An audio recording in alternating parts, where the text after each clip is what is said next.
Roll up, ladies and gentlemen, and prepare to bear witness to the marvellous magnificence which is the latest Virtual Stadium Tours video.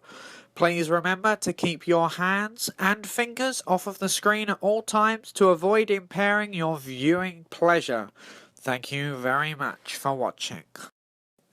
Hello everybody and welcome to what is going to be the 99th video uploaded to the Virtual Stadium Tours YouTube channel, which definitely isn't being filmed the day of upload because I'm a lazy piece of rubbish that doesn't plan ahead. But anyway, today we are taking a look around the Adelaide Oval. That's right, it is the home stadium for many different things, including the Australian national cricket team, several different cricket teams because they play their test match cricket, their ODI cricket and their T20 cricket right here. It's also the home of several Australian Football League teams, Adelaide and Port Adelaide, both teams obviously based in the city of Adelaide in Australia. And if you haven't seen Australian football before now, it's really difficult to describe because it's sort of a mix of soccer, rugby, and maybe even American football or hurling, I don't know. Just go and watch it. It's absolutely brutal, and go on YouTube and search for like the top 10 Australian football takedowns and it will blow your mind and make you wince and almost cry. Anyway, this has also been the home for the Australian soccer team up until very recently, and it's also the home for Adelaide United's soccer team. And it's also the home of it used to be at least the home of a rugby league team called the Adelaide Rams until 1998, and it also hosted matches at the Rugby World Cup, the Rugby Union World Cup in 2003. So this stadium has had a lot of uses down the years. It's mainly used nowadays for cricket and Australian football, but it does do other things on the side, such as I've already stated, soccer, rugby. There are concerts that have happened here as well.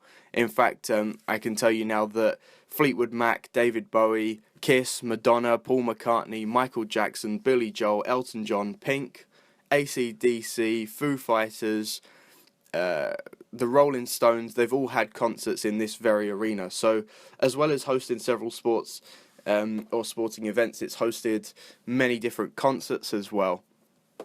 The pinnacle of which probably being the Test match cricket, which happens in this arena, which is obviously very popular in Australia, and possibly even this arena being a host venue for the Rugby Union World Cup in 2003, which is also a huge deal. Anyway, being quite an old stadium, it was actually opened in 1871.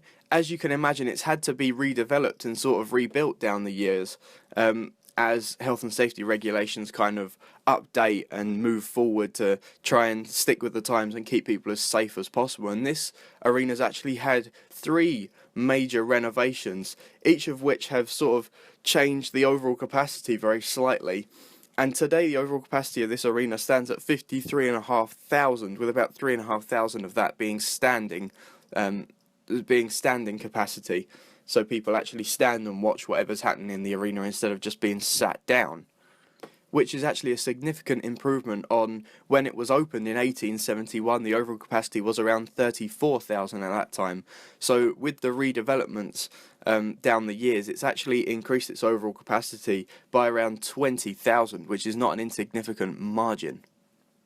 And the major redevelopments, certainly more and more recent times, in 2008 and 2010, the west stand of the arena and the grand stand of the arena have actually been redevelopment more recently at a cost of around 540 million Australian dollars to bring the stadium up to health and safety regulations so it could continue being used for the foreseeable future for all manner of events I've already stated.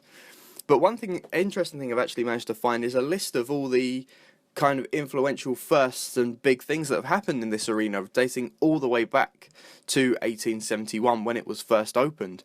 So I could just run down that for you now. In 1877, the first South Australian Football Association match, later renamed to what it is today, the SANFL, took place between Adelaide Football Club and the Bankers, and Adelaide won that match. Also in 1877, the first-class cricket match took place in the ground, and that was between the 10th and the 12th of November of that year.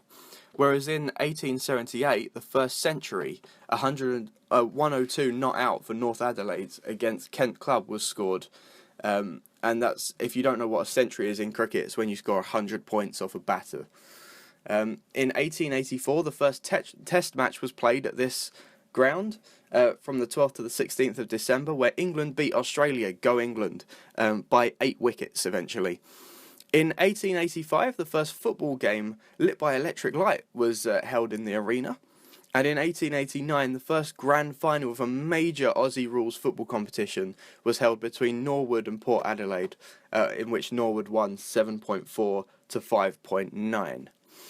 In 1894 to 1895, Albert Trott collected an 8 to 43 on a debut against England, which is the best ever single innings test match figures at the ground. And that was for actually a bowler, so he took 8 wickets to 43 runs, which is actually really good. If you know anything about cricket at all, you understand how good that actually is. Whereas in 1900, there was a picket fence put up around the outside of the oval when there was a cycling track at the arena, so that the cyclists couldn't make their way onto the actual playing field. There was a barrier in between them and the field. In 1911, the Adelaide Oval scoreboard was actually put up and began service in November, with a clock being added in 1912 and a wind tracking device added in the 1930s. In 1914, the Port Adelaide Football Club defeated Carlton Football Club for their 4th Championship of Australia title. In 1931, Donald Bradman actually scored the highest ever score at this ground in Test cricket, making 299 against a match for Australia against South Africa. Whereas in 1947, Australia scored 674 in Test match cricket against India, which is the highest team total ever accumulated at this ground. In 1958, Blackpool Football Club, again from the UK, beat the Australian national team 1-0 during the first ever association football or soccer match in this arena. In 1965, the ground actually recorded its record attendance of 62,543, and it was recording for the 1965 SANFL Grand Final between Port Adelaide and Sturt. In 1975, the ground hosted its first ever one-day international test cricket match, or its first one-day international cricket match, between Australia and the West Indies, which was a 40-over match, and Australia won it by 5 wickets in the end. In 1978, as I've already stated, David Bowie hosted the first ever concert to be held in this arena, and it was the first large-scale outdoor concert he had actually ever played as well, so it was a first for both the ground and for David Bowie himself. And again, as I've already stated, in 2003, this arena hosted 2 matches at the Rugby Union World Cup that year, one of which was Australia thrashing Namibia 142, while the other was Ireland defeating Argentina by just a single point. That tournament, of course, going on with England winning the whole thing eventually for a very famous victory for the English Rugby Union side. Once again, go England. But I'm not at all biased. Jumping forward a whole way now to 2009, where the 3 original stands were demolished in 2009, of course. They were called the George Grafton stand, the Sir Edwin Smith stand, and the Moyston Evans stand. And then in 2010, as I've already stated, the first, or the second of the redevelopments even, the Western Grandstand was reopened with a overall seating capacity now of 14,000, which was a huge uplift on the previous stand that was there.